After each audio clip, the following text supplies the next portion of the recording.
kabady guys, ito na naman tayo. May titirahin naman tayong trabaho. So ngayon magbubukas kami ng vacuum pump, no? So ito kasi hindi ako makakuha kanina ng picture kasi busy. So ito bubuksan natin sa inyo yung vacuum pump. Tara, samahan niyo ako. So mga kabady, bago natin na tanggalin ito, no, yung takip niya, so kailangan i-isolate muna natin yung mga balbula na nakakonect dito sa vacuum pump para maiwasan natin yung gas na lumabas dito habang nagbubukas tayo dito. Kasi pwede tayong matumba dyan ng pag naamoy natin yung gas dyan, pwede tayong bumagsak dyan pag concentrated siya at saka marami pa. So kailangan i-isolate natin yung papunta dun sa may slab, yung galing sa drain tank, tapos yung mga gas extraction valve ng separator ng bomba, kailangan naka-isolate niya kasi nakakonect yan lahat dito eh.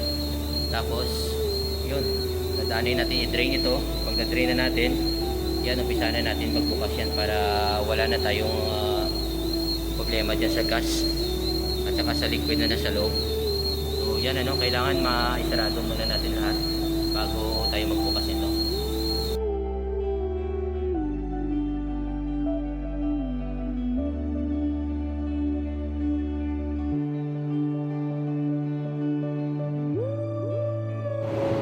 So mga kabady, yung drain ng vacuum pump dito, so ito sinarado ko to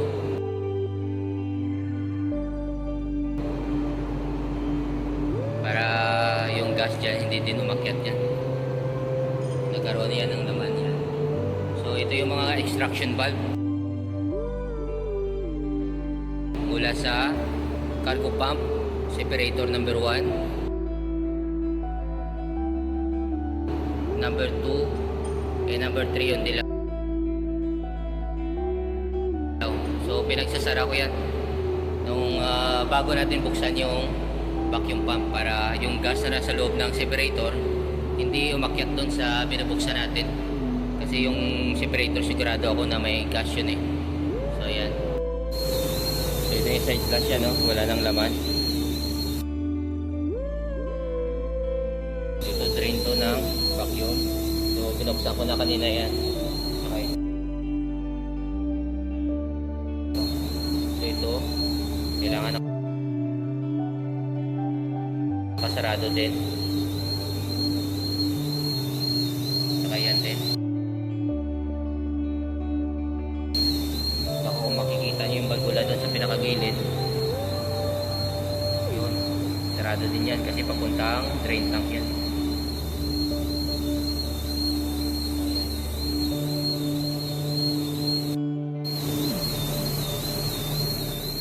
So ayan mga kabady, oh. Buksan na lang. Meron kami dito portable gas detector.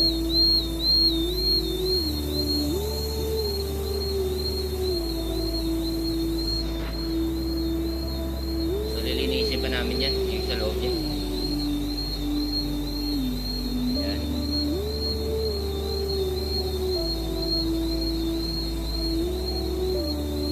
Itong plate, tatanggalin pa namin yan para malinis, tapos linisin sa loob yung oil na natira dyan.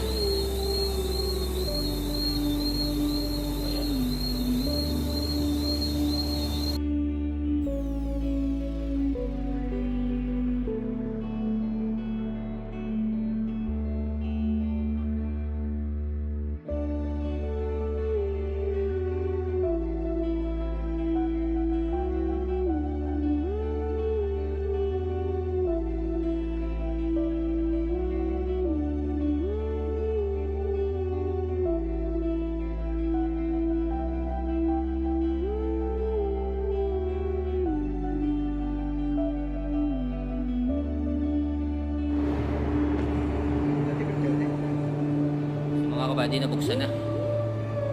So ito yung sa loob niya.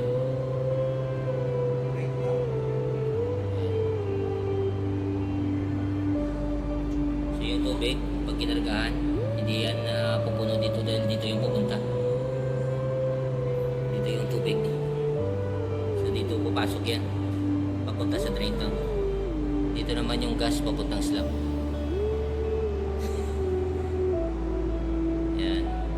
Si Kapitan pa rin yung kasama ko dito.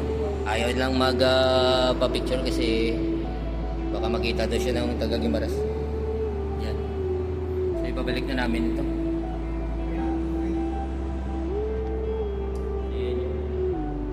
Yan si Kap. Pagod yan. Pagod yan. Pagod. Talo daw sa sabong eh. So yan. So ibabalik na namin to. So nakakakuha na ng picture sa Egyptmate. Tsaka nilinis namin. Yan yung laman niya sa balde na yan.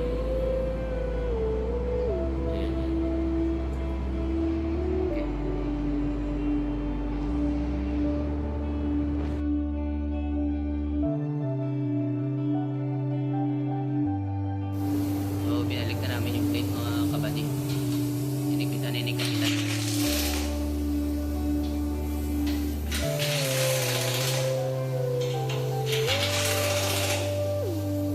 Sana na to, Aryo.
Ayan mga kabady, binuksan ko na. Drain ng vacuum pump papuntang drain tank. Instruction pad ng number 1, number 2, and number 3. So lahat yan nakabukas na. So titingnan natin yung kung saan nakakonect yan dun sa may separator.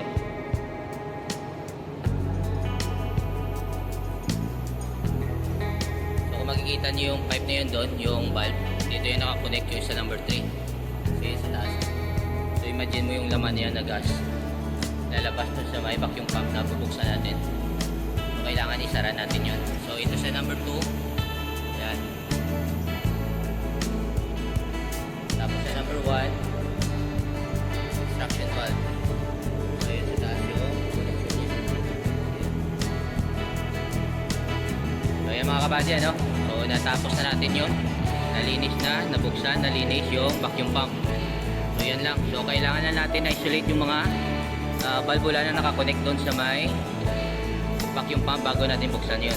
So gas extraction valve, valve discharge going to slab, port man o starboard man yan nakakonect yung sa inyo. Sa amin dito starboard.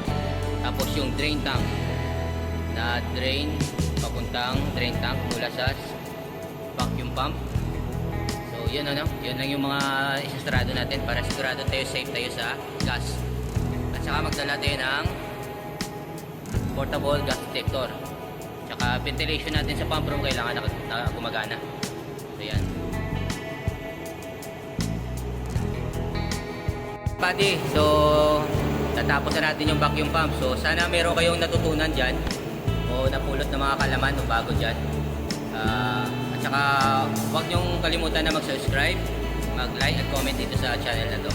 At saka maraming salamat sa inyo lahat. Hanggang sa muli, be safe and God bless.